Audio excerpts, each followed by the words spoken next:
If you're in the midst of planning and booking your shore excursions, I'm going to be sharing with you the crucial things that you must do in order to not only have the best cruise experience, but also the safety tips and advice that you need to know.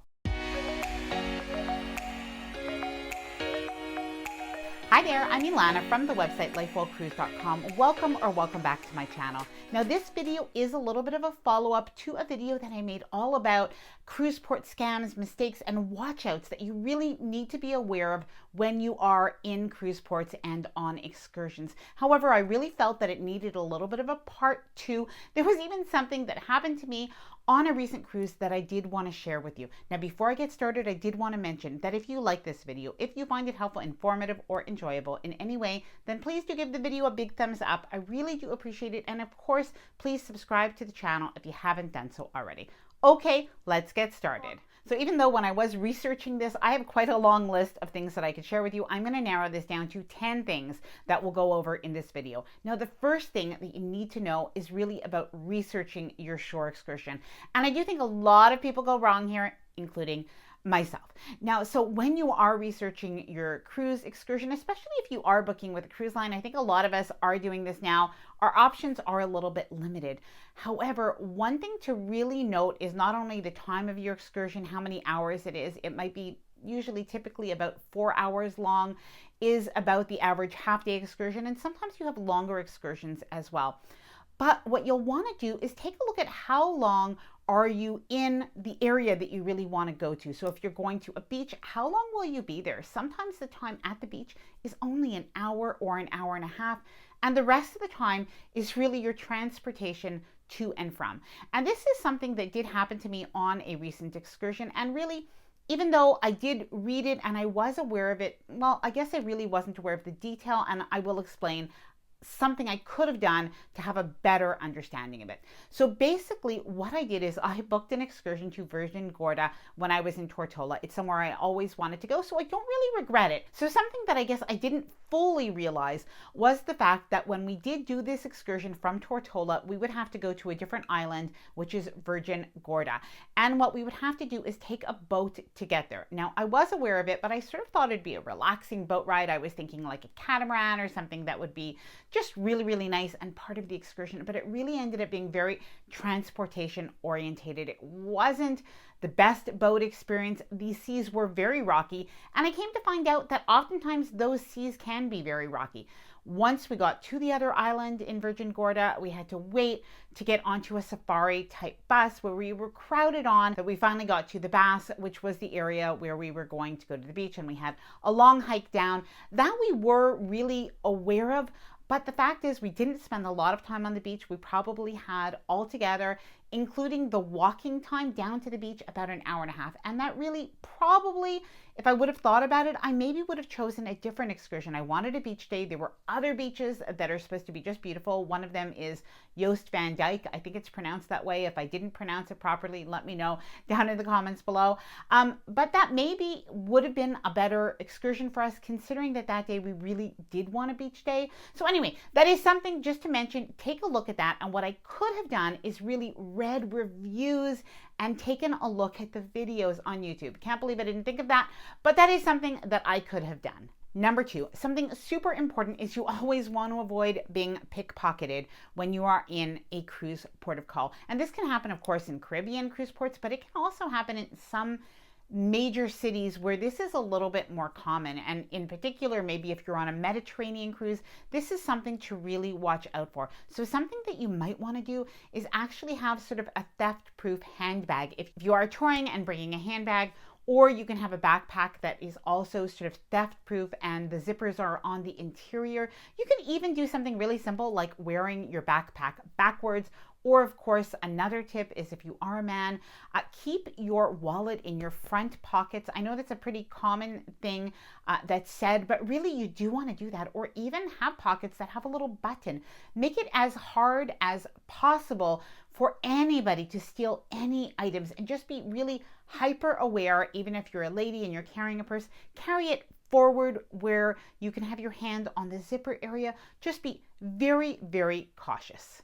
Number three, a mistake that a lot of people make is just not budgeting enough for their excursions. So sometimes people book their cruise and they don't realize that, of course, there are things to do in the cruise ports and they do cost money.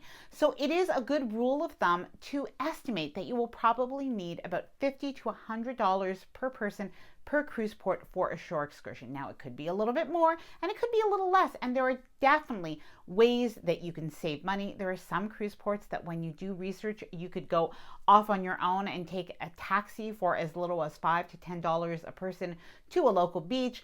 That will maybe be about $5 to $10 a person to go in, or you could walk around the cruise port. Oftentimes there are things that are close by that you can visit and see and do, or you could even do a walking tour that you do on your own. But it really is important when you book your cruise, do estimate that you will have to spend some money in your cruise port.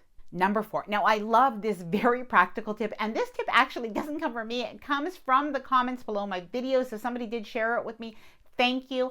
And this tip is when you are in a cruise port and maybe you are getting onto a shuttle or you're booking a tour privately, but not planned in advance, really something that you're getting off in the cruise port and you're booking something, be very careful that you are choosing a tour or a shuttle that is getting filled up quickly, because unfortunately, what can happen is you do pay for your tour or your shuttle, maybe your $5, $10, $20, $30, and then you have to wait for that to fill up. That can take time. You could feel like you're almost held hostage while you wait for that tour operator or that driver to fill up that shuttle. And honestly, you could see other shuttles going. So it is best if you see a shuttle really filling up, get to that one. Avoid somebody who's waiting for their van or shuttle to fill up. Number 5, it is a mistake to not be prepared for what you are going to need for your shore excursion.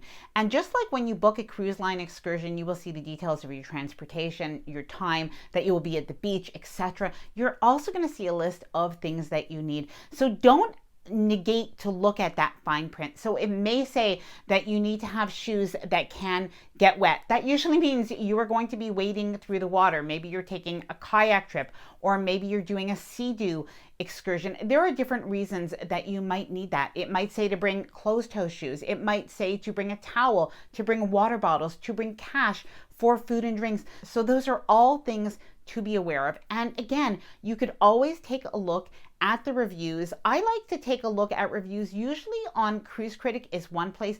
As well, I might take a look at videos when I am being really smart. I do take a look and I do search through the videos on YouTube. Those are really good places to find out what you do need. Now, don't forget as well to bring sunscreen. Maybe you want water shoes. So make sure that you do have like a cruise packing list that you keep even for your shore excursions. Now, I do have the Ultimate Cruise Planner. This is a cruise travel planner that you can actually download to your computer and then print out as many pages as you need, as often as you need. So it is 47 pages. It includes lots of cruise packing lists, planning forms, even including, well, of course, there's a cruise packing list that is blank, as well as things that you might need. But as well, we even have this planning form, which is your port of call information. It really is especially handy whether you are booking a cruise line excursion or booking on your own. You have a place to write in all that information, as well as the souvenirs that you want to buy, the places you may want to eat, all of the different things that you might want to see and do, so you could really keep organized for your cruise. Now, I am going to leave the information in case you are interested in checking it out down in the description below. Number 6, this really is just good safety advice. Don't rent mopeds. Now, you may disagree with me. If you've ever done this before and if you've had a good experience, please let us know down in the comments below. However, if you Google it, there are people that have terrible accidents on mopeds in many of the Caribbean islands, in Bermuda. We've actually heard of this while we've been in Bermuda for a cruise. Very, very sad. You just do not want to have an accident while you are on a cruise in a cruise port. Oftentimes they are driving on a different side of the road than what you are used to. The roads are very, very curvy, very, very fast. So it is something that you do want to watch out for. Number 7, don't wear any of your good jewelry out in the cruise port. So even if you do bring your good jewelry on a cruise ship, that's definitely a choice if you want to do so. Make sure to leave it in your cruise ship safe, and do not bring it with you in the cruise port. It's just not the time that you want to flash any big diamonds. You don't want to wear any really, really good watches, not only for theft, but even for loss. If you are, swimming at any of the beaches or anything like that, it would be devastating to lose anything of high value like that. Number 8. Now, this is a really practical tip, especially if you are going on a Caribbean cruise. And oftentimes in the cruise port areas, or while you're walking, or even on the beach, there are people selling things. Now, if you think that you want to buy these items, that is great. Definitely, you can do a bit of bargaining. That'll be just fine. However, if you are not really interested in those items, do not stay around and talk with the person about them. Do not let them put those items into your hand. Do not pick them up. Do not ask questions about the items, because if you do not intend to buy them, you will be bugged and bugged and bugged. You may feel like you're being harassed, and maybe that's not anybody's intention. However, if you do not want to buy the item, keep walking, say a nice no thank you, that is firm, and be on with your day. Number 9, what should you do with your passport? Now, a lot of people ask if they should bring their passport out into the cruise port area. Now, I would only bring my passport with me if the cruise line suggests that. Otherwise, most of the time, especially in Caribbean islands, you will only need to bring your government ID. So basically, a driver's license will be just fine. Now, I don't bring my passport out with me in the islands. I know that there can be occasions where maybe I would need it if, God forbid, I have an emergency. However, if that were to happen, the cruise line can actually go and get your passports out of your safe, and they could leave them at the cruise port, at the terminal, basically the dock. So there is a place to do that with the port agent. So otherwise, I think the risk of losing my passport is greater than any potential of me needing it. So I do not bring it with me in the cruise ports, and I don't suggest that you do either. Number 10, don't be late. And this means don't be late for your excursion when it is leaving the cruise ship or leaving the cruise port, but as well, obviously, do not be late coming back to the cruise ship. So this is really a problem. If anybody does it, you see those videos, you can Google them, of the pier runners. You do not want to be one of those people. So some things that you could do is make sure that either you set your phone really on the ship time and not the island time. I am not really good with technology, so I probably prefer to maybe bring a cheap, inexpensive watch to keep an eye on the time. As well, if you are doing an excursion or if you are going off on your own, make sure that you leave at least maybe an hour and a half, even 2 hours to be back before the cruise ship leaves. Stay in the port area. Maybe if you have some shopping to do that at the end of the day rather than the beginning of the day.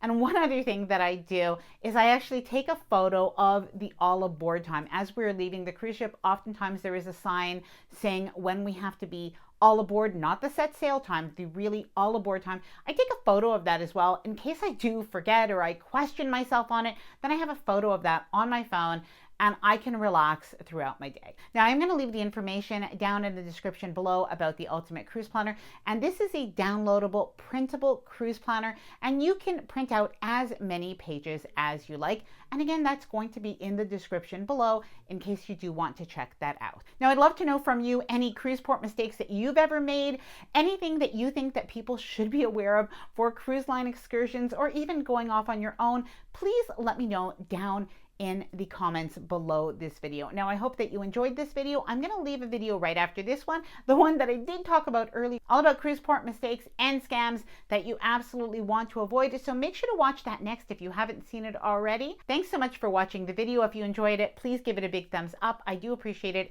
And please subscribe to the channel if you haven't done so already. Bye for now, and happy cruising.